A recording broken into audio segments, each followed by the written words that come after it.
ਵਾਹਿਗੁਰੂ। ਇੱਕ ਓੰਕਾਰ ਸਤਿਨਾਮ ਕਰਤਾ ਪੁਰਖ ਨਿਰਭਉ ਨਿਰਵੈਰ ਅਕਾਲ ਮੂਰਤ ਅਜੂਨੀ ਸੈਭੰ ਗੁਰ ਪ੍ਰਸਾਦ। ਜਿਤਾ ਜਿਉ ਪਿੰਡ ਸਭ ਤੇਰਾ, ਤੂੰ ਅੰਤਰਜਾਮੀ ਪੁਰਖ ਭਗਵਾਨ। ਦਾਸਨ ਦਾਸ ਕਹਿ ਜਨ ਨਾਨਕ, ਜਿਹਾ ਤੂੰ ਕਰਾਹੇ ਤਿਹਾ ਹਉ ਕਰੀ ਵਖਿਆਣ। ਦਾਸਨ ਦਾਸ ਕਹਿ ਜਨ ਨਾਨਕ,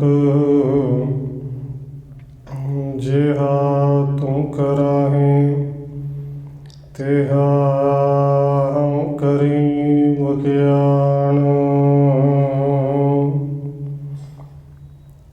ਗੁਰ ਨਾਨਕ ਪਦ ਪੰਕਜ ਬੰਦਨ, ਪਾਦ ਪੰਕਜ ਬੰਦਨ। ਸਿਮਰਉ ਅੰਗਦ ਦੁਖ ਨਿਕੰਦਨ। ਗੁਰ ਅਮਰਦਾਸ ਹਿਰਦੈ ਨਿਤ ਧਿਆਉ, ਹਿਰਦੈ ਨਿਤ ਧਿਆਉ। ਗੁਰ ਰਾਮਦਾਸ ਗੁਣ ਗਾਉ, ਗੁਰ ਅਰਜਨ ਬਿਘਨ ਕੇ ਨਾਸਕ, ਬਿਘਨ ਕੇ ਨਾਸਕ। ਗੁਰ ਹਰਿਗੋਬਿੰਦ ਸ਼ੁਭ ਸੁਮਤ ਪ੍ਰਕਾਸ਼ਕ। ਸ਼੍ਰੀ ਹਰਿ ਰਾਇ ਨਮੋ ਕਰ ਜੋਰੀ, ਨਮੋ ਕਰ ਜੋਰੀ। ਸ਼੍ਰੀ ਹਰਿ ਕ੍ਰਿਸ਼ਨ ਮਨਾਇ ਬਾਉਰੀ। ਗੁਰੂ ਤੇਗ ਬਹਾਦਰ ਪਰਮ ਕਿਰਪਾਲਾ ਜੀ, ਪਰਮ ਕਿਰਪਾਲਾ। ਗੁਰੂ ਗੋਬਿੰਦ ਸਿੰਘ ਬਿਸਾਲਾ, ਤਰੋਂ ਤਾਰਾ ਪਰ ਪੁਨ ਪੁਨ ਸੀਸਾ ਜੀ, ਪੁਨ ਪੁਨ ਸੀਸਾ। ਬੰਦੋ ਬਾਰ ਬਾਰ ਜਗਦੀਸ਼ਾ, ਤਰੋਂ ਤਾਰਾ ਪਰ ਪੁਨ ਪੁਨ ਸੀਸਾ ਜੀ, ਪੁਨ ਪੁਨ ਸੀਸਾ।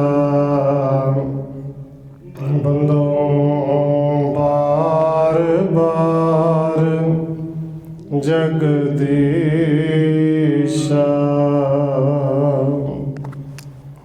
ਜਿਸ ਮੈਂ ਅੰਮ੍ਰਿਤ ਗਿਆਨ ਹੈ, ਮਾਣਕ ਭਗਤ ਬੈਰਾਗ।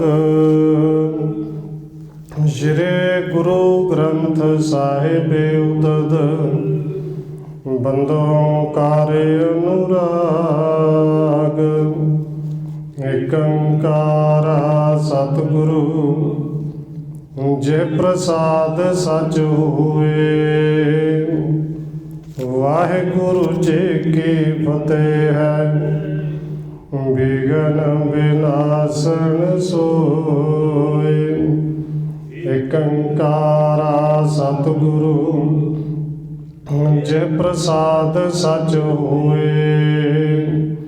ਵਾਹਿਗੁਰੂ ਜੀ ਕੀ ਫਤਿਹ ਹੈ।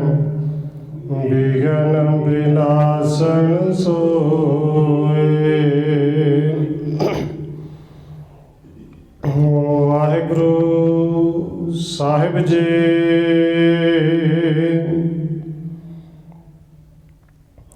ਤਪ ਸਿੰਧੇ ਬੋਲਿਓ ਯੁਤ ਪ੍ਰੀਤੇ। ਤੁਮ ਪਰਚੇ ਮਿਲ ਕੇ ਭਲ ਰੀਤੇ। ਮਕਸਦ ਮੋਰੋ ਨਾ ਹਾਸਲ ਹੋਇਆ।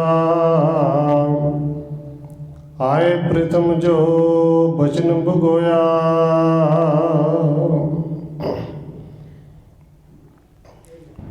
ਪਰਮ ਸਨਮਾਨਯੋਗ ਸਤਿਗੁਰੂ ਚਵਰ ਛਤਰ ਤਖਤ ਦੇ ਮਾਲਕ ਹਾਜ਼ਰਾ ਹਜ਼ੂਰ ਜ਼ਾਹਰਾ ਜ਼ਹੂਰ ਸ਼ਬਦ ਗੁਰੂ ਜੁਗੋਂ ਜੁਗ ਅਟਲ ਸਤਿਗੁਰੂ ਧੰਨ ਸ਼੍ਰੀ ਗੁਰੂ ਗ੍ਰੰਥ ਸਾਹਿਬ ਮਹਾਰਾਜ ਸੱਚੇ ਪਾਤਸ਼ਾਹ ਜੀ ਦੀ ਪਾਵਨ ਪਵਿੱਤਰ ਹਜ਼ੂਰੀ ਅੰਦਰ ਜੁੜ ਬੈਠੇ ਸਤਸੰਗੀ ਜਨੋ ਆਪ ਜੀ ਵੱਡੇ ਭਾਗਾਂ ਵਾਲੇ ਹੋ ਜੋ ਸਤਿਕਾਰਯੋਗ ਪੂਜਨੀਕ ਧੰਨ ਮਾਤਾ ਰਾਜਕੌਰ ਜੀ ਦੇ ਪਾਵਨ ਅਸਥਾਨ ਗੁਰਦੁਆਰਾ ਮੰਜੀ ਸਾਹਿਬ ਵਿਖੇ ਸ਼ਾਮਾਂ ਦੇ ਦੀਵਾਨਾਂ ਦੀਆਂ ਹਾਜ਼ਰੀਆਂ ਭਰ ਰਹੇ ਹੋ। ਆਓ ਰੋਜ਼ਾਨਾ ਦੀ ਤਰ੍ਹਾਂ ਧੰਨ ਗੁਰੂ ਨਾਨਕ ਦੇਵ ਸੱਚੇ ਪਾਤਸ਼ਾਹ ਜੀ ਦੀ ਚੱਲ ਰਹੀ ਲੜੀਵਾਰ ਇਤਿਹਾਸ ਕਥਾ ਦੇ ਨਾਲ ਅਗਲੇਰੀ ਸਾਂਝ ਪਾਉਣ ਤੋਂ ਪਹਿਲਾਂ ਅਸੀਸ ਬਖਸ਼ਿਸ਼ ਕਰੋ ਜੀ। ਰਸਨਾ ਨੂੰ ਕਰੋ ਪਵਿੱਤਰ। ਜਿਤਨੇ ਵੀ ਜੁੜ ਬੈਠੇ ਹੋ ਲਵਾਓ ਹਾਜ਼ਰੀ ਸਾਰੇ ਆਖੋ ਜੀ ਵਾਹਿਗੁਰੂ ਜੀ ਕਾ ਖਾਲਸਾ ਵਾਹਿਗੁਰੂ ਜੀ ਕੀ ਫਤਿਹ। ਤਪ ਸਿੰਧੇ ਬੋਲਿਓ ਯੁਤ ਪ੍ਰੀਤੇ। ਤੁਮ ਪਰਚੇ ਮਿਲ ਕੇ ਭਲ ਰੀਤੇ। ਕਵਿਰਾਜ ਕਵੀ ਸੰਤੋਖ ਸਿੰਘ ਜੀ ਅੱਗੇ ਲਿਖ ਰਹੇ ਨੇ ਕਿ ਜਦੋਂ ਧੰਨ ਗੁਰੂ ਨਾਨਕ ਦੇਵ ਸੱਚੇ ਪਾਤਸ਼ਾਹ ਜੀ ਪੀਰ ਜਲਾਲ ਦੇ ਕੋਲ ਗਏ ਨੇ, ਜਲਾਲ ਦੇ ਮਨ ਤੇ ਸ਼ੰਕੇ ਸਨ ਕਿ ਮਰਨ ਤੋਂ ਬਾਅਦ ਮਨੁੱਖ ਕਿੱਥੇ ਜਾਂਦਾ ਹੈ, ਕਿਉਂਕਿ ਜਿਹੜੇ ਬੰਦਗੀ ਕਰਨ ਵਾਲੇ ਨੇ ਮਰਨਾ ਉਹਨਾਂ ਵੀ ਹੈ, ਔਰ ਜਿਨ੍ਹਾਂ ਨੇ ਕਦੇ ਖੁਦਾ ਨੂੰ, ਰੱਬ ਨੂੰ, ਪਰਮੇਸ਼ਰ ਨੂੰ ਚੇਤੇ ਨਹੀਂ ਕੀਤਾ ਮਰਦੇ ਉਹ ਵੀ ਨੇ। ਤੇ ਸਤਿਗੁਰੂ ਜੀ ਅੱਗੇ ਰੱਬ ਦੇ ਕਰਨ ਦਾ ਹਾਲ ਕੀ ਹੁੰਦਾ ਹੈ। ਧੰਨ ਗੁਰੂ ਨਾਨਕ ਦੇਵ ਸੱਚੇ ਪਾਤਸ਼ਾਹ ਨੇ ਕੱਲ੍ਹ ਸਮਝਾਇਆ ਸੀ ਕਿ ਜਿਹੜੇ ਜਿਨ੍ਹਾਂ ਦਾ ਚਿੱਤ ਪਰਮੇਸ਼ਰ ਦੇ ਨਾਮ ਵਿੱਚ ਜੁੜਿਆ ਹੋਇਆ ਹੈ, ਰੰਗੇ ਹੋਏ ਨੇ, ਉਹਨਾਂ ਨੂੰ ਉੱਥੇ ਬੜਾ ਆਦਰ ਸਨਮਾਨ ਵੀ ਮਿਲਦਾ ਹੈ, ਰੱਬ ਦੇ ਘਰ ਵਿੱਚ ਚੰਗੀ ਥਾਂ ਵੀ ਮਿਲਦੀ ਹੈ। ਤੇ ਜਿਹੜੇ ਰੱਬ ਨੂੰ ਭੁੱਲੇ ਰਹੇ ਉਹਨਾਂ ਨੂੰ ਉਸ ਘਰ ਤੋਂ ਧੱਕੇ ਪੈਂਦੇ ਨੇ, ਉੱਥੇ ਥਾਂ ਮਿਲਦੀ ਨਹੀਂ। ਇਹ ਸੁਣ ਕੇ ਪੀਰ ਜਲਾਲ ਜਿਹੜਾ ਹੈ ਗੁਰੂ ਸਾਹਿਬ ਨੂੰ ਨਮਸਕਾਰ ਕਰ ਰਿਹਾ ਹੈ, ਪਰ ਜਿਹੜਾ ਸਿੰਧੀ ਇਸ ਪੀਰ ਦਾ ਚੇਲਾ ਗੁਰੂ ਸਾਹਿਬ ਜੀ ਨੂੰ ਬੁਲਾ ਕੇ ਲੈ ਗਿਆ ਸੀ, ਤੇ ਇਸ ਸਿੰਧੀ ਦੇ ਮਨ ਦੇ ਸ਼ੰਕੇ ਸਨ ਕਿ ਗੁਰਮੁਖ ਨਾਦੰ, ਗੁਰਮੁਖ ਵੇਦਨ, ਇਹ ਜਿਹੜੇ ਬਾਣੀ ਗੁਰੂ ਸਾਹਿਬ ਜੀ ਪੜ੍ਹਦੇ ਸਨ ਇਹਨਾਂ ਦੇ ਅਰਥ ਕੀ ਨੇ। ਹੁਣ ਇਹ ਸਿੰਧੇ ਕੋਲੋਂ ਬੋਲਦਾ ਹੈ, ਤਬ ਸਿੰਧੇ ਬੋਲਿਓ ਯੁਤ ਪ੍ਰੀਤੇ। ਤੁਮ ਪਰਚੇ ਮਿਲ ਕੇ ਭਲ ਰੀਤੇ। ਸਿੰਧੇ ਕਹਿੰਦਾ ਕਿ ਪੀਰ ਜੀ, ਸਤਿਗੁਰੂ ਜੀ ਬੜੇ ਪ੍ਰੇਮ ਦੇ ਨਾਲ ਬੋਲ ਕੇ ਕਹਿੰਦਾ ਕਿ ਤੁਸੀਂ ਭਲੀ ਤਰ੍ਹਾਂ ਦੇ ਨਾਲ ਬੜਾ ਸੋਹਣਾ ਗਿਆਨ ਦਿੱਤਾ ਹੈ। ਪੀਰ ਜੀ ਤੁਸੀਂ ਵੀ ਗਿਆਨ ਲੈ ਲਿਆ, ਪਰ ਮਕਸਦ ਮੋਰੋ ਨਾ ਹਾਸਲ ਹੋਵਾ। ਆਏ ਪ੍ਰਥਮ ਜੋ ਬਚਨ ਬਗੋਆ। ਕਿ ਪੀਰ ਜੀ ਜਿਹੜਾ ਮੇਰਾ ਮਕਸਦ ਜੀ ਉਹ ਤਾਂ ਪੂਰਾ ਨਹੀਂ ਹੋਇਆ, ਕਿਉਂਕਿ ਜਿਹੜਾ ਬਚਨ ਆ ਕੇ ਪਹਿਲੋਂ ਮੈਂ ਤੁਹਾਨੂੰ ਕੀਤਾ ਸੀ, ਗੁਰੂ ਸਾਹਿਬ ਦਾ ਬਚਨ ਸੁਣਾਇਆ ਸੀ ਕਿ ਗੁਰਮੁਖ ਨਾਦੰ, ਗੁਰਮੁਖ ਵੇਦੰ ਦੇ ਅਰਥ ਕੀ ਨੇ। मेरा तो मनोरथ ही नहीं पूरा होया, अर्थ समझ ही नहीं लगे। सुनत पीर ने गिरा बखानी, तुम जाने मैं सब गुण खानी। ये सुन के पीर जी ने फिर हाथ जोड़े।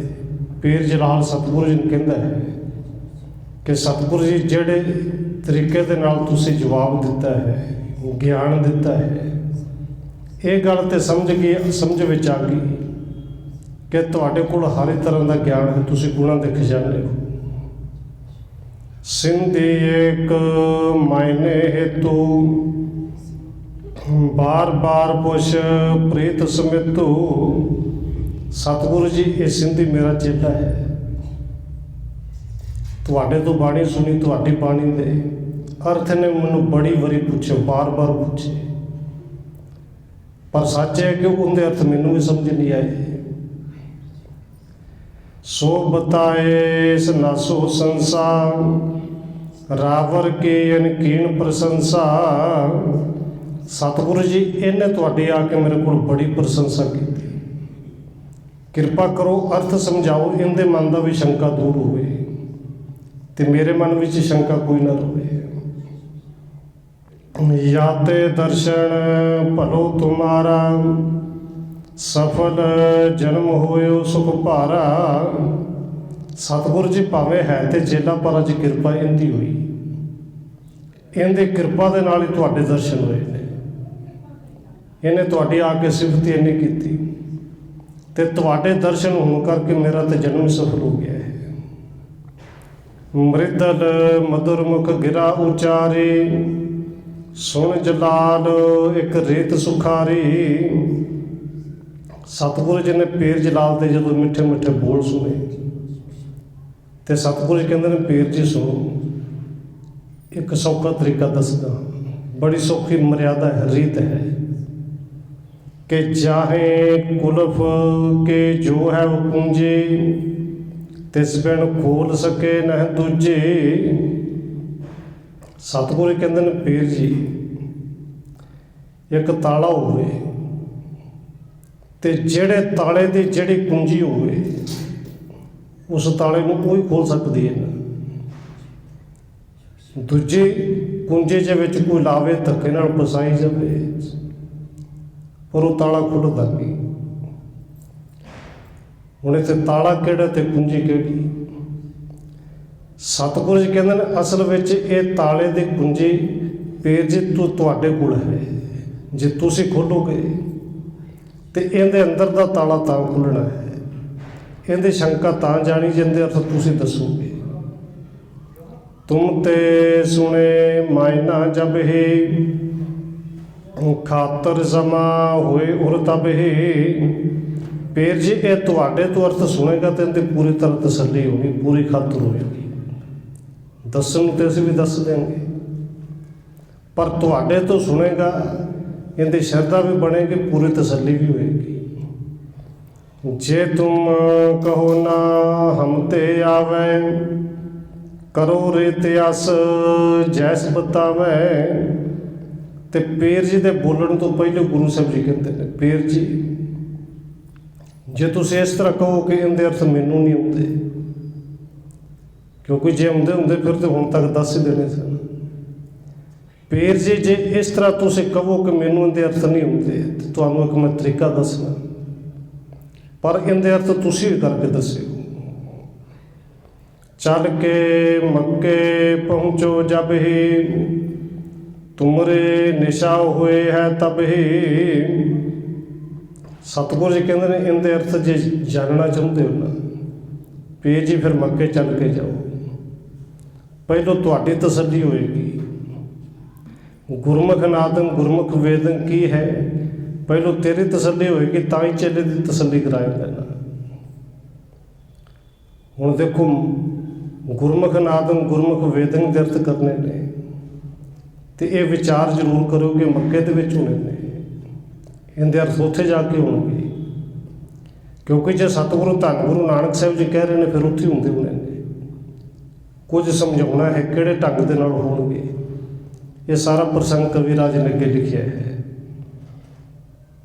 हुण देखो अर्थ ਗੁਰਬਾਣੀ ਦੀਆਂ 2 ਤੁਕਾਂ ਦੇ ਇਹਨੇ ਜਾਣਨੇ ਨੇ। ਉਰੇ ਮੱਕੇ ਤੱਕ ਵੀ ਜਾਂਦਾ ਹੈ ਕਿ ਅਰਥ ਸਮਝ ਲੱਗ ਜਾਵੇ। ਸਾਡੇ ਕੋਲ ਤਾਂ ਅਜੇ ਤਰੀਕਾ ਹੀ ਬੜਾ ਸੌਖਾ ਹੈ, ਕੋਈ ਸਮਝ ਨਾ ਆਵੇ ਮੋਬਾਈਲ ਕੱਢੋ, ਪੰਕਤੀ ਭਰੋ, ਉਸੇ ਟਾਈਮ ਅਰਥ ਆ ਜਾਣਗੇ। ਪ੍ਰੋਫੈਸਰ ਸਾਹਿਬ ਸਿੰਘ ਦੇ ਕੀਤੇ ਹੋਏ ਉਹ ਅਰਥ ਲੱਭ ਜਾਣਗੇ। ਕਈ ਟੀਕਾਕਰਨ ਦੇ ਅਰਥ ਲੱਭ ਜਾਂਦੇ ਨੇ, ਪਰ ਅਸੀਂ ਤੇ ਅਰਥ ਜਾਣਨਾ ਚਾਹੁੰਦੇ ਨਹੀਂ। ਅਰਥਾਂ ਦੀ ਤੇ ਵਿਚਾਰ ਹੁੰਦੀ ਹੋਵੇ ਗੁਰੂ ਦੇ ਸ਼ਬਦਾਂ ਦੀ, ਔਰ ਕਿਵੇਂ ਕਰਨਾ, ਫਿਰ ਬਹੁਤਿਆਂ ਨੂੰ ਲੱਗਦਾ ਕਿ ਅੱਜ ਵਿਚਾਰ ਕਿਹੜੇ ਪਾਸੇ ਨੂੰ ਚਲੀ ਗਈ। ਕਿਉਂਕਿ ਸਿੱਧੀ ਕਹਾਣੀ, ਸਾਖੀ, ਇਤਿਹਾਸ ਸਿੱਧਾ ਹੈ ਤੇ ਸਮਝ ਵਿੱਚ ਸੌਖਾ ਆ ਜਾਂਦਾ, ਕਿਉਂਕਿ ਅਸੀਂ ਸੁਣਨਾ ਹੀ ਚਾਹੁੰਦੇ ਹਾਂ। ਪਾਠ ਕਰਨਾ ਆ ਜਾਏ, ਡਿਊਟੀ ਲਾਉਣੀ ਆ ਜਾਏ, ਅਸੀਂ ਕਿਹਾ ਕਿ ਸਾਨੂੰ ਪਾਠ ਆ ਗਿਆ ਜੀ, ਹੁਣ ਅਰਥ ਲੱਭਣ ਦੀ ਕੀ ਲੋੜ ਹੈ। ਕਿਉਂਕਿ ਰੱਬ ਵੱਲੋਂ, ਪਰਮੇਸ਼ਰ ਵੱਲੋਂ ਆਵਾਜ਼ ਬੜੀ ਸੋਹਣੀ, ਸੁੱਖ ਨਾਲ ਹਿੱਕ ਲੰਬੀ ਲਾ ਲੈਣਾ। ਲੋਕਾਂ ਨੂੰ ਤੇ ਆਵਾਜ਼ ਹੀ ਚਾਹੀਦੀ ਹੈ, ਕੀ ਲੋੜ ਹੈ ਅਰਥ ਲੱਭਣ ਦੀ। ਪਰ ਜਿਨ੍ਹਾਂ ਨੂੰ ਲੋੜ ਹੈ ਫਿਰ ਉਹ ਮੱਕੇ ਤੱਕ ਵੀ ਜਾਂਦੇ ਨੇ ਚੱਲ ਕੇ, ਕਿ ਅਰਥ ਸਮਝ ਆਉਣੇ ਚਾਹੀਦੇ ਨੇ। ਚੱਲ ਕੇ ਮੱਕੇ ਪਹੁੰਚੋ ਜਬ ਹੀ, ਤੁਮਰੇ ਨਿਸ਼ਾ ਹੋਏ ਹੈ ਤਬ ਹੀ।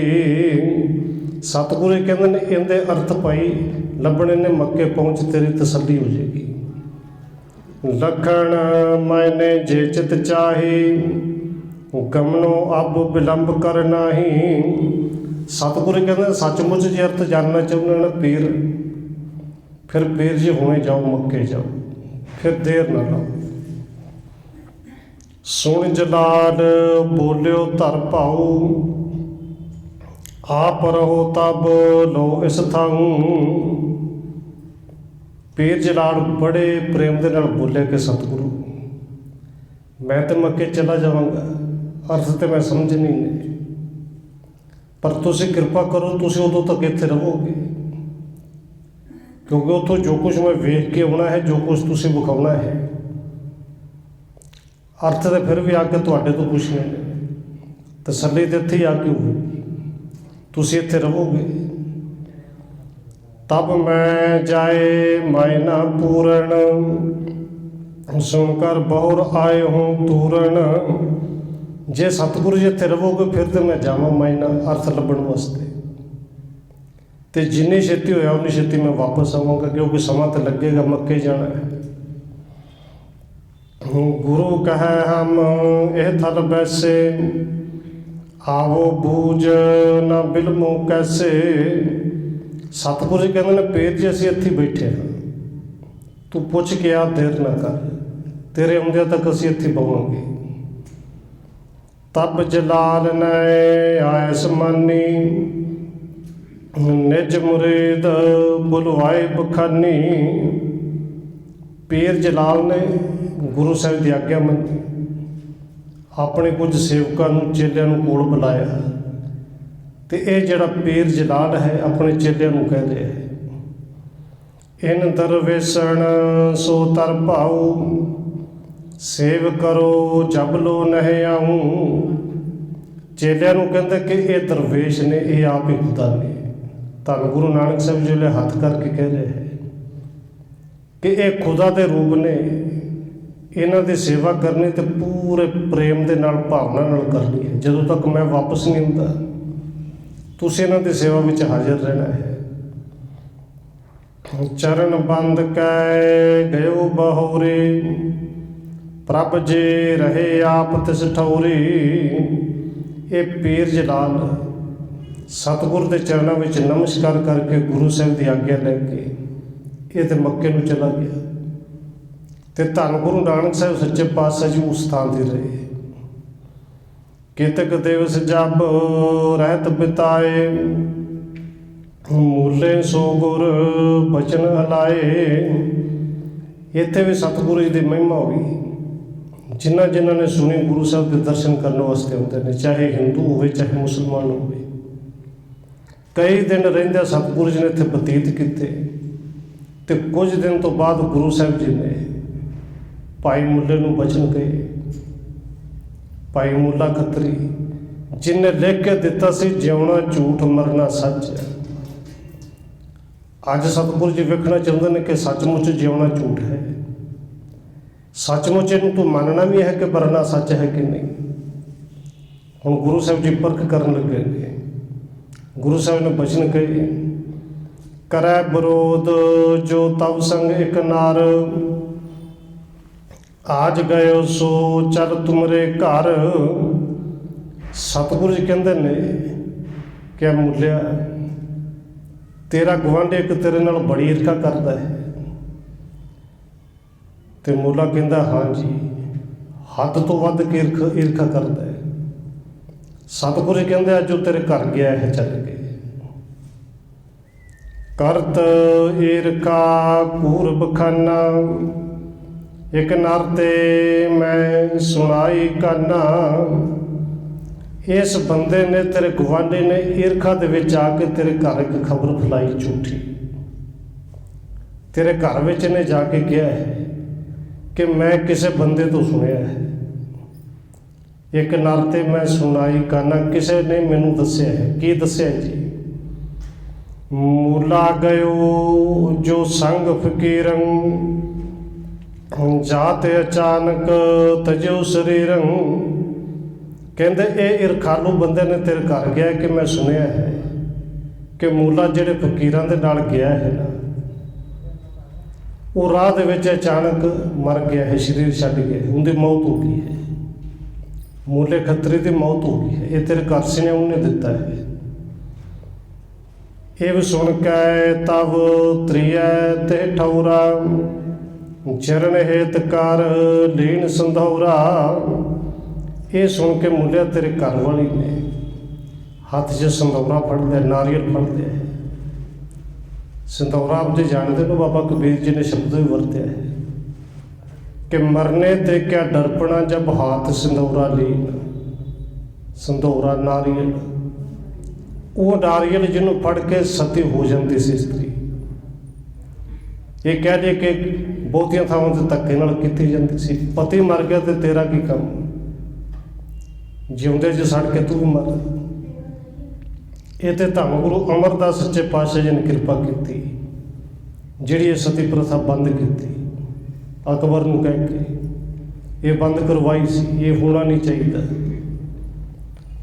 ਪਰ ਜਿਵੇਂ ਉਦੋਂ ਚੱਲਦੇ ਸੀ, ਸਤਿਗੁਰੂ ਜੀ ਕਹਿੰਦੇ ਨੇ ਤੇਰੇ ਘਰ ਵਾਲੀ ਤੇ ਤੇਰੇ ਪਿਆਰ ਦੇ ਵਿੱਚ ਸਤੀ ਹੋਣ ਲਈ ਤਿਆਰ ਹੋ ਗਈ। ਉਹਨੇ ਤੇ ਹੱਥ ਵਿੱਚ ਸੰਧੌਰਾ ਫੜ ਲਿਆ ਹੈ। ਸਭ ਸਮਾਜ ਕੋ ਕੀਣ ਤਿਆਰੇ, ਸਤੀ ਹੋਣ ਲੱਗੇ ਹਿਤਕਾਰੇ। ਤੇਰੇ ਘਰ ਵਿੱਚ ਤੇ ਰੋਣਾ ਪਿੱਟਣਾ ਚੱਲਦਾ ਪਿਆ ਹੈ, ਸਾਰਾ ਸਾਜੋ ਸਮਾਨ ਤਿਆਰ ਹੋ ਗਿਆ ਹੈ। ਬਸ ਤੇਰੇ ਪਿਆਰ ਦੇ ਵਿੱਚ ਆ ਕੇ ਤੇਰੇ ਘਰ ਵਾਲੀ ਸਤੀ ਹੋਣੀ ਵਾਲੀ ਹੈ, ਉਹ ਅੱਗ ਵਿੱਚ ਸੜਨ ਵਾਲੀ ਹੈ। ਅਬ ਸਮੀਪ ਜੇ ਪਹੁੰਚੇ ਜਾਈ, ਬਚੈ ਤੇ ਤਵ ਸਤਨ ਬਸਾਈ। ਸਤਿਗੁਰੂ ਜੀ ਕਹਿੰਦੇ ਨੇ ਮੁੱਲਿਆ, ਜੇ ਤੇ ਤੂੰ ਹੁਣੇ ਪਹੁੰਚ ਜਾਵੇਂ ਤੇ ਇਸ ਤਰ੍ਹਾਂ ਤੇਰੇ ਘਰ ਵਾਲੀ ਬਚ ਜਾਏਗੀ, ਤੇਰਾ ਘਰ ਵਸਦਾ ਰਹਿ ਜਾਏਗਾ, ਘਰ ਬਚ ਜਾਏਗਾ। ਨਾਤੁਰ ਜੇ ਵਿਰਾਗ ਤ੍ਰਿੜ ਧਾਰਾ, ਤਜੋ ਮੋਹ ਕੋ ਕਰੋ ਸੰਗਾਰਾ। ਨਹੀਂ ਤੇ ਸਤਿਗੁਰੂ ਕਹਿੰਦੇ ਨੇ ਮੁੱਲਿਆ, ਜੇ ਤੂੰ ਵਿਰਾਗ ਧਾਰਨ ਕਰ ਹੀ ਲਿਆ ਹੈ ਕਿ ਮਰਨਾ ਤੇ ਇੱਕ ਦਿਨ ਹੈ, ਕਿਉਂਕਿ ਲਿਖ ਕੇ ਦਿੱਤਾ ਸੀ ਨਾ ਮਰਨਾ ਸੱਚ ਹੈ, ਜਿਉਣਾ ਝੂਠ ਹੈ। ਤੇ ਫਿਰ ਜਿਹੜਾ ਝੂਠ ਹੈ, ਝੂਠਾ ਮੋਹ ਛੱਡ ਦੇ, ਫਿਰ ਉਸ ਕਰਤਾਰ ਤੇ ਛੱਡ, ਜੋ ਕਰੇਗਾ ਭਲੀ ਕਰੇਗਾ। ਜਿਹਨੇ ਮਰਨਾ ਮਰ ਹੀ ਜਾਣਾ ਹੈ। ਮਰਨਾ ਤੇ ਸੱਚ ਹੈ ਨਾ, ਜਿਉਣਾ ਝੂਠ ਹੈ। ਸਤਿਗੁਰੂ ਕਹਿੰਦੇ ਨੇ ਜੇ ਬੈਰਾਗ ਧਾਰਨ ਕਰ ਲਿਆ, ਫਿਰ ਮੋਹ ਛੱਡ ਕਰਦਾ ਪਰਿਵਾਰ ਦਾ। ਸੁਣ ਤੈ ਭਇਓ ਸ਼ੋਭ ਮਨ ਮਾਹੀ, ਭਇਓ ਮੋਹ ਮੈਂ ਧੀਰਜ ਨਾਹੀ। ਪਰ ਮੋਹ ਜਿਹੜਾ ਸੀ ਭਾਰੀ ਹੋ ਗਿਆ। ਮੂਲਾ ਖੱਤਰੀ ਜਿਹੜਾ ਬੜਾ ਦੁਖੀ ਹੋ ਗਿਆ, ਰੋ ਪਿਆ ਕਿ ਸਤਿਗੁਰੂ ਜੀ ਮੈਂ ਤੇ ਜਿਉਂਦਾ ਜਾਗਣਾ ਬੈਠਾ, ਘਰ ਵਾਲੀ ਸੜ ਕੇ ਮਰ ਜਾਏਗੀ। ਕਹਿਣ ਲੱਗਿਓ ਮਮ ਦੂਰ ਅਵਾਸਾ, ਕਿਸ ਪ੍ਰਕਾਰ ਪਹੁੰਚੋ ਤਿਸ ਪਾਸਾ। ਬਰਾਗ ਵਾਲੀ ਗੱਲ ਜਿਵੇਂ ਸੁਣੀ, ਗੁਰੂ ਸਾਹਿਬ ਨੇ ਤਾਂ ਕਿਹਾ ਸੀ ਜੇ ਬਰਾਗ ਸੱਚਮੁੱਚ ਧਾਰਨ ਕੀਤਾ, ਫਿਰ ਛੱਡ ਪਰਾ ਸਾਡੇ ਨਾਲ ਚੱਲ। ਹੁਣ ਇਹ ਬੇਨਤੀ ਕਰਦਾ, ਸਤਿਗੁਰੂ ਜੀ ਮੈਂ ਤਾਂ ਬੜੇ ਦੂਰ ਬੈਠਾ, ਘਰ ਬੜਾ ਦੂਰ ਹੈ, ਘਰ ਦੇ ਵਿੱਚ ਕਿਵੇਂ ਜਾ ਕੇ ਪਹੁੰਚਾਂ? ਤੁਸੀਂ ਕਹਿੰਦੇ ਹੋ ਕਿ ਹੁਣੇ ਪਹੁੰਚਾਂ ਤੇ ਤਾਂ ਬਚੇਗੀ। ਬਹੁਤ ਦਿਵਸ ਕੋ ਪੰਥ ਮਝਾਰਾ, ਸੋ ਸੋ ਜਾਮਿਕ ਮੈਂ ਜਰ ਹੈ ਉਸ਼ਾਰਾ। ਸਤਿਗੁਰੂ ਜੀ ਮੈਂ ਹੁਣੇ ਵੀ ਜਾਵਾਂ ਤੇ ਕਈ ਦਿਨ ਦਾ ਰਸਤਾ ਹੈ, ਪਰ ਜੋ ਤੇ ਤਿਆਰੀ ਕਰੀ ਬੈਠੇ ਹੋ ਤਾਂ ਫਿਰ ਘੜੀ ਝੱਟ ਦੇ ਵਿੱਚ ਮਰੀ ਸੜੀ ਸਮਝੋ, ਉਹਦਾ ਤੇ ਭੁੱਖ ਪੈ ਜਾਣਾ, ਹੋਰ ਘੜੀ ਨੂੰ ਸੜ ਕੇ ਸਵਾਹ ਹੋ ਜਾਣਾ ਹੈ। ਕੈਸੇ ਉਬਰੈ ਅਬ ਮਨਾਰੇ, ਸ਼ਰਮ ਰੱਖੋ ਮੈਂ ਸ਼ਰਨ ਤੁਮਾਰੀ। ਸਤਿਗੁਰੂ ਜੀ ਹੁਣ ਮੇਰੇ ਘਰ ਵਾਲੇ ਕਿਵੇਂ ਬਚੇ? ਨਾਲ ਹੀ ਹੱਥ ਜੋੜ ਕੇ ਗੁਰੂ ਸਾਹਿਬ ਦੇ ਚਰਨ ਫੜਦੇ ਕਿ ਸਤਿਗੁਰੂ ਜੀ ਮੈਂ ਤੁਹਾਡੇ ਸ਼ਰਨ ਵਿੱਚ ਆਇਆ ਤੇ ਕਿਰਪਾ ਕਰੋ, ਹੁਣ ਮੇਰੀ ਲਾਜ ਰੱਖੋ। ਤੁਮ ਜੇ ਕਰੋ ਪਚਾਵਣ ਮੋਹੀ, ਤ੍ਰਿਆ ਤਨ ਤਬੈ ਬਚਾਵਣ ਹੋਈ। ਸਤਿਗੁਰੂ ਜੀ ਤੁਸੀਂ ਸਮਰੱਥ ਹੋ, ਮੈਂ ਤਾਂ ਨਹੀਂ ਪਹੁੰਚ ਸਕਦਾ, ਪਰ ਜੇ ਤੁਸੀਂ ਕਿਰਪਾ ਕਰੋ ਤਾਂ ਮੈਨੂੰ ਹੁਣੇ ਬਚਾ ਸਕਦੇ ਹੋ। ਤ੍ਰਿਆ ਤਨ ਤਬੇ ਬਚਾਵਣ ਹੋਈ, ਘਰ ਵਾਲੀ ਦਾ ਸਰੀਰ ਤਾਂ ਹੀ ਬਚ ਸਕਦਾ ਹੈ, ਉਹ ਸੜ ਕੇ ਮਰਨ ਤੋਂ ਤਾਂ ਹੀ ਬਚ ਸਕਦੇ ਜੇ ਤੁਸੀਂ ਕਿਰਪਾ ਕਰਕੇ ਬਚਾ ਦਿਓ। ਆਪ ਸਮਰੱਥ ਸਰਬ ਪ੍ਰਕਾਰਾ, ਤੂੰ ਬਿਨ ਮੋਰ ਨਾ ਅੰਤ ਆਧਾਰਾ। ਇੱਕ ਥਾਂ ਤੇ ਮੈਂ ਸੁਣ ਰਿਹਾ ਸੰਤ ਜਰਨੈਲ ਸਿੰਘ ਜੀ, ਉਹਨਾਂ ਦੇ ਕੋਲ ਦੋ ਨੌਜਵਾਨ ਆਏ, ਆ ਕੇ ਬੇਨਤੀ ਕੀਤੀ। ਉਹਦੇ ਸਾਡਾ ਸਾਰਿਆਂ ਦਾ ਸਵਾਲ ਹੁੰਦਾ ਹੈ ਕਿ ਸੰਤ ਜੀ ਮਨ ਨਹੀਂ ਲੱਗਦਾ ਬਾਣੀ 'ਚ, ਟਿਕਦਾ ਨਹੀਂ। ਤੇ ਅੱਗੋਂ ਹੱਸ ਕੇ ਕਹਿੰਦੇ ਨੇ ਵੀ ਮੋਹ ਛੱਡ ਦਿਓ, ਮੋਹ ਛੱਡ ਦਿਓ ਮਨ ਟਿਕ ਜਾਏਗਾ। ਕਹਿੰਦੇ ਮੋਹ ਤੇ ਅਸੀਂ ਛੱਡ ਆਏ ਜੀ, ਮੋਹ ਛੱਡ ਦਿੱਤਾ ਹੈ। ਤੇ ਸੰਤ ਜੀ ਕਹਿੰਦੇ ਨੇ ਫਿਰ ਫੜੋ ਆ ਸ਼੍ਰੀ ਸਾਹਿਬ, ਫੜੋ ਅੱਜ ਤੋਂ ਲੱਗੋ ਸੇਵਾ 'ਚ ਰਹੋ ਸਾਡੇ ਕੋਲ ਹੀ। ਹੱਥ ਜੋੜ ਕੇ ਕਹਿੰਦੇ ਨੇ ਸੰਤ ਜੀ ਕੋਲ ਤੇ ਨਹੀਂ ਰਹਿ ਸਕਦੇ। ਕਿਉਂ? ਜੇ ਕੋਲ ਰਹਿ ਗਏ ਤੇ ਚਾਰ ਮੱਝਾਂ ਨੇ ਘਰ ਵਿੱਚ ਪੱਠੇ ਕੌਣ ਪਾਏਗਾ? ਕਹਿੰਦੇ ਮੋਹ ਛੱਡ ਦਿੱਤਾ ਹੈ। ਮੋਹ ਦਾ ਅਰਥ ਇਹ ਨਹੀਂ ਕਿ ਕੇਵਲ ਧੀਆਂ ਪੁੱਤਰ ਨਾਲ, ਵੀ ਕਿਸੇ ਵੀ ਚੀਜ਼ ਦੇ ਨਾਲ ਮੋਹ ਪੈ ਜਾਏ ਤੇ ਮੋਹ ਇੰਨਾ ਪੈ ਜਾਏ ਰੱਬ ਹੀ ਭੁੱਲ ਜੇ। ਅਸਲ ਵਿੱਚ ਧੰਨ ਗੁਰੂ ਅਮਰਦਾਸ ਜੀ ਕਹਿੰਦੇ ਨੇ ਉਹੀ ਤੇ ਮਾਇਆ ਹੈ। ਇਹ ਮਾਇਆ ਜਿਤ ਹਰ ਵਿਸਰੈ, ਮੋਹ ਉਪਜੈ ਭਉ ਦੂਜਾ ਲਾਇਆ। ਮੂਲ ਚੰਦ ਨੂੰ ਹੁਣ ਤੇ ਗੁਰੂ ਸਾਹਿਬ ਜੀ ਭੁੱਲ ਗਿਆ, ਗੁਰੂ ਦੇ ਬਚਨ ਵੀ ਭੁੱਲ ਗਏ। ਇਹ ਮੂਲਾ ਖੱਤਰੀ ਕਹਿੰਦਾ ਕਿ ਕਿਰਪਾ ਕਰੋ ਮੈਨੂੰ ਘਰ ਬਚਾਓ। ਤੁਸੀਂ ਬਚਾ ਸਕਦੇ ਹੋ, ਘਰ ਵਾਲੀ ਬਚ ਜੇ। ਇਹ ਬੋਲ ਜਿਵੇਂ ਸੁਣੇ ਹੀ ਨਹੀਂ ਕਿ ਜੇ ਬਰਾਗ ਧਾਰਨ ਕਰ ਲਿਆ ਸਾਡੇ ਨਾਲ ਚੱਲ, ਬਸ ਤਰਲੇ ਲੈ ਰਹੇ ਕਿ ਸਤਿਗੁਰੂ ਜੀ ਕਿਰਪਾ ਕਰੋ ਬਚਾ ਦਿਓ। ਤੁਮ ਜੇ ਕਰੋ ਪਚਾਵਣ ਮੋਹੀ, ਤ੍ਰਿਆ ਤਨ ਤਬੇ ਬਚਾਵਣ ਹੋਈ। ਤਾਂ ਹੀ ਬਚਾ ਹੋ ਸਕਦਾ ਹੈ। ਆਪ ਸਮਰੱਥ ਸਰਬ ਪ੍ਰਕਾਰਾ, ਤੁਮ ਬਿਨ ਮੋਰ ਨਾ ਅੰਤ ਆਧਾਰਾ। ਕਹਿੰਦੇ ਤੁਸੀਂ ਸਮਰੱਥ ਹੋ, ਹਰ ਤਰ੍ਹਾਂ ਦੇ ਨਾਲ ਸਮਰੱਥ ਹੋ, ਤੇ ਤੁਹਾਡੇ ਤੋਂ ਬਗੈਰ ਹੋਰ ਮੇਰਾ ਆਧਾਰ ਵੀ ਕੋਈ ਨਹੀਂ। ਹੁਣ ਤੁਸੀਂ ਕਿਰਪਾ ਕਰੋ। ਮੁਸਕਾਨੇ ਸੁਣ ਕੈ ਗੁਣ ਖਾਨੀ, ਕਹਿਓ ਕਿ ਜੇ ਤੈ ਅਸਮਾਨੀ। ਇਹ ਸੁਣ ਕੇ ਸਤਿਗੁਰੂ ਜੀ ਮੁਸਕਰਾ ਪਏ ਕਿ ਲਿਖ ਕੇ ਦੇਣਾ ਬੜਾ ਸੌਖਾ ਹੈ, ਸਮਝ ਆ ਜੇ, ਗਿਆਨ ਆ ਜੇ, ਗੱਲ ਵੱਖਰੀ ਹੈ, ਪਰ ਉਸ ਗਿਆਨ ਨੂੰ ਜੀਵਨ ਦੇ ਵਿੱਚ ਲੈ ਕੇ ਆ ਜਾਣਾ, ਜੀਵਨ ਉਸ ਮੁਤਾਬਕ ਬਣਾ ਲੈਣਾ, ਇਹ ਗੱਲ ਬਿਲਕੁਲ ਵੱਖਰੀ ਹੈ। ਹੁਣ ਇੰਨਾ ਕਥਾ, ਇੰਨਾ ਕੀਰਤਨ, ਇੰਨਾ ਗਿਆਨ, ਇੰਨੀ ਸਮਝ ਤਾਂ ਸਾਨੂੰ ਸਭ ਨੂੰ ਆਏਗੀ ਕਿ ਜਿਹੜਾ ਗੁਰੂ ਦਾ ਸਿੱਖ ਹੈ ਉਹ ਵਹਿਮ ਭਰਮ ਦੇ ਵਿੱਚ ਨਹੀਂ ਪੈਂਦਾ। ਜਿਹੜਾ ਗੁਰੂ ਦਾ ਸਿੱਖ ਹੈ ਉਹਨੂੰ ਹਰ ਕਿਸੇ ਨੂੰ ਪਤਾ ਹੈ ਕਿ ਗੁਰੂ ਦਾ, ਇਹ ਤੇ ਗੁਰੂ ਦੇ ਬਾਣੀ ਨੇ ਹੁਕਮ ਕੀਤਾ ਹੈ ਕਿ ਭਾਈ ਝੂਠ ਨਹੀਂ ਬੋਲਣਾ, ਸੱਚ ਬੋਲਣਾ। ਹੁਣ ਸਮਝ ਤੇ ਆ ਗਈ, ਕਿਹਨੂੰ ਨਹੀਂ ਸਮਝ ਜੀ, ਪਰ ਛੱਡਿਆ ਤੇ ਨਹੀਂ ਨਾ ਜੀ। ਕਿਤੇ ਨਾ ਕਿਤੇ ਤਾਂ ਬੋਲ ਹੀ ਦਿੰਦੇ ਆ, ਸਾਰੇ ਬੋਲਦੇ ਆ। ਸਤਿਗੁਰੂ ਜੀ ਸੁਣ ਕੇ ਮੁਸਕਰਾ ਪਏ ਤੇ ਨਾਲੇ ਸਤਿਗੁਰੂ ਜੀ ਕਹਿੰਦੇ ਨੇ, ਭਾਈ ਮੂਲਿਆ, ਜੇ ਤੂੰ ਇਸ ਤਰ੍ਹਾਂ ਚਾਹੁੰਦਾ ਨਾ, ਤੇਰੇ ਮਨ ਦੀ ਇੱਛਾ ਇਹ ਹੈ ਕਿ ਮੈਂ ਘਰੇ ਪਹੁੰਚ ਜਾਵਾਂ। ਦੋਨੋਂ ਆਪਣੇ ਮੁੰਦੋ ਲੋਚਨ, ਜਾਏ ਮਿਲੋ ਕਰ ਸੋਚ ਵਿਮੋਚਨ। ਸਤਿਗੁਰੂ ਜੀ ਕਹਿੰਦੇ ਨੇ, ਮੂਲਿਆ ਫਿਰ ਦੋਵੇਂ ਅੱਖਾਂ ਬੰਦ ਕਰ, ਨੇਤਰ ਬੰਦ ਕਰ ਤੇ ਹੁਣੇ ਜਾ ਕੇ ਆਪਣੀ ਇਸਤਰੀ, ਆਪਣੀ ਘਰਵਾਲੀ ਨੂੰ ਜਾ ਕੇ ਮਿਲ ਲੈ, ਉਹ ਬਚ ਜੇਗੀ। ਆਏ ਸਮਾਨ ਕੀਣ ਜਬ ਐਸੋ, ਖੋਲ ਬਲੋਕਿਓ ਨਿਜ ਘਰ ਬੈਸੋ। ਗੁਰੂ ਸਾਹਿਬ ਜੀ ਦੀ ਆਗਿਆ ਬਣ ਕੇ ਮੂਲੇ ਖੱਤਰੀ ਨੇ ਆਪਣੇ ਅੱਖਾਂ ਬੰਦ ਕੀਤੀਆਂ।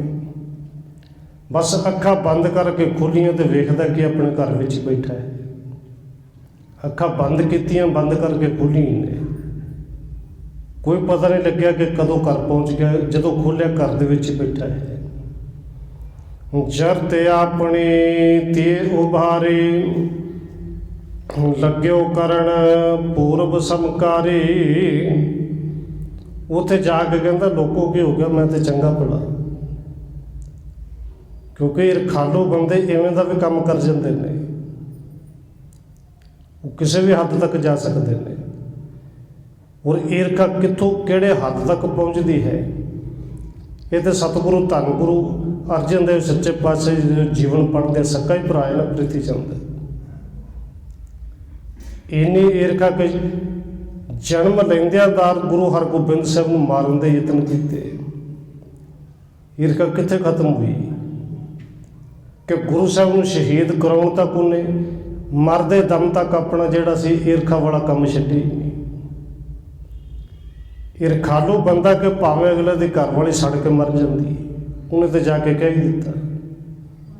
ਖੈਰ ਮੂਲਾ ਘਰ ਗਿਆ, ਸੜਦੇ ਹੋਏ ਨੂੰ ਸੜਨ ਤੋਂ ਪਹਿਲੋਂ ਬਚਾ ਲਿਆ। ਇਹ ਮੂਲ ਚੰਦ, ਮੂਲ ਖੱਤਰੀ, ਮੂਲਾ ਖੱਤਰੀ ਉਸੇ ਤਰ੍ਹਾਂ ਆਪਣੀ ਕਾਰ ਦੇ ਵਿੱਚ ਫਿਰ ਲੱਗ ਗਿਆ। ਇੱਥੇ ਕਵਿਰਾਜ ਨੇ ਇਹ ਅਧਿਆਇ ਖਤਮ ਕੀਤਾ ਹੈ। ਅਗਲਾ ਅਧਿਆਇ ਫਿਰ ਇੱਥੋਂ ਸ਼ੁਰੂ ਕਰਦੇ ਲਿਖਦੇ ਨੇ, ਅਬ ਜਲਾਲ ਕੋ ਸੁਣੋ ਬ੍ਰਿਤੰਤੇ, ਸ੍ਰੀ ਅੰਗਦ ਜੀ ਗੁਣ ਗੁਣਵੰਤੇ। ਭਾਈ ਬਾਲਾ ਜੀ ਅੱਗੇ ਕਹਿ ਰਹੇ ਨੇ ਕਿ ਇਹ ਸਤਿਗੁਰੂ ਧੰਨ ਗੁਰੂ ਅੰਗਦ ਦੇਵ ਸੱਚੇ ਪਾਤਸ਼ਾਹ ਜੀ, ਉੱਧਰੋਂ ਪੀਰ ਜਲਾਲ ਦੀ ਜਿਹੜੀ ਕਥਾ ਉਹ ਵੀ ਸੁਣੋ। ਹੁਣ ਕਵਿਰਾਜ ਪੀਰ ਜਲਾਲ ਦੀ ਕਥਾ ਸੁਣਾਉਂਦੇ ਨੇ ਕਿ ਉਹ ਮੱਕੇ ਅਰਥਾਂ ਦਾ ਪਤਾ ਕਰਨ ਗਿਆ, ਕਿਵੇਂ ਪਤਾ ਲੱਗੇ।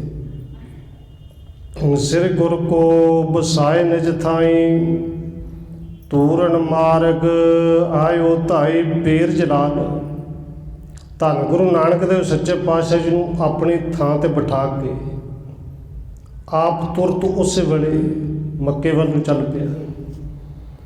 ਗਇਓ ਤਹਾਂ ਬਿਨ ਬਿਲਮਤੇ, ਜਹ ਸਾਗਰ ਕੋ ਤੀਰ। ਕਿਉਂਕਿ ਕੁਝ ਸ਼ਕਤੀਆਂ ਵੀ ਸਨ। ਕਹਿੰਦੇ ਤੁਰਤ ਛੇਤੀ ਦੇ ਨਾਲੇ ਪਹੁੰਚਿਆ ਜਿੱਥੇ ਸਾਗਰ ਸਮੁੰਦਰ ਦਾ ਕੰਢਾ ਹੈ। ਕਿਉਂਕਿ ਮੱਕੇ ਜਾਣਾ ਹੈ ਤੇ ਸਮੁੰਦਰੀ ਜਹਾਜ਼ ਨੂੰ ਚੱਲਦੇ ਸਨ, ਸਮੁੰਦਰੀ ਜਹਾਜ਼ ਵਿੱਚ ਬੈਠ ਕੇ ਜਾਣਾ ਹੈ।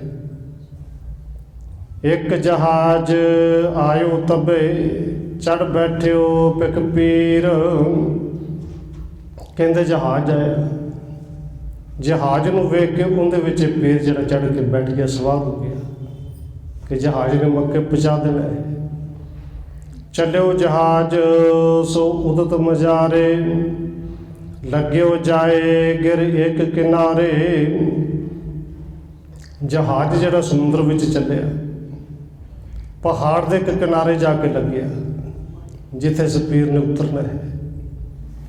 ਉਤਰਿਓ ਤਬ ਜਹਾਜ਼ ਤੇ ਗਇਓ, ਗਿਰ ਦੇਖਣ ਕੇ ਹਿਤ ਹੁਲਸਿਓ। ਇਹ ਪੀਰ ਜਹਾਜ਼ ਤੋਂ ਉਤਰਿਆ। ਇੱਥੇ ਪਹਾੜ ਬੜੇ ਸੋਹਣੇ ਸਨ ਕਿ ਪਹਾੜਾਂ ਨੂੰ ਵੇਖਣ ਦੇ ਵਾਸਤੇ ਬੜਾ ਅੰਦਰ ਹੁਲਾਸ ਪੈਦਾ ਹੋਇਆ ਕਿ ਏਡੇ ਸੋਹਣੇ ਵੱਡੇ ਵੱਡੇ ਪਹਾੜ, ਇਹਨਾਂ ਨੂੰ ਦੇਖਣ।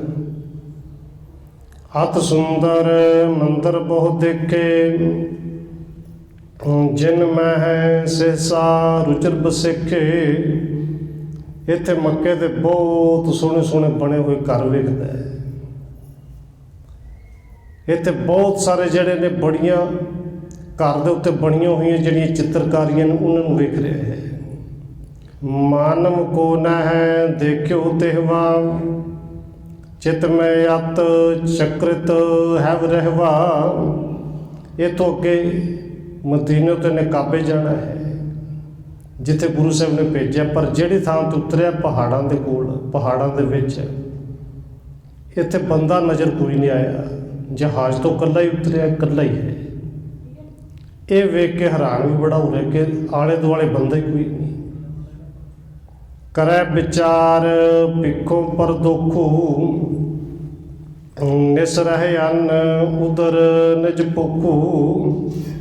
ਹੁਣ ਇਹਨੇ ਵਿਚਾਰ ਕੀਤੇ ਕਿ ਚਲੋ ਕੋਈ ਨਹੀਂ, ਹਜੇ ਸਮਾਂ ਹੈ, ਸ਼ਾਮ ਪੈਣ ਦੇ ਵਿੱਚ ਹਜੇ ਸਮਾਂ ਹੈ ਕਿ ਸ਼ਾਮ ਤੱਕ ਵੇਖ ਲਾਂਗੇ, ਰਾਤ ਨੂੰ ਆਪਣਾ ਪੇਟ ਵੀ ਭਰਨਾ, ਕੁਝ ਖਾਣ ਪੀਣ ਲਈ ਕਿੱਥੋਂ ਮਿਲੇ, ਕੋਈ ਨਾ ਕੋਈ ਬੰਦਾ ਲੱਭੇਗਾ ਹੀ। ਸਿੰਧ ਕਿਨਾਰ ਆਏ ਸੋ ਬੈਸਾ, ਕੌਤਕ ਤਾਹਾਂ ਬਲੋਕਿਓ ਐਸਾ।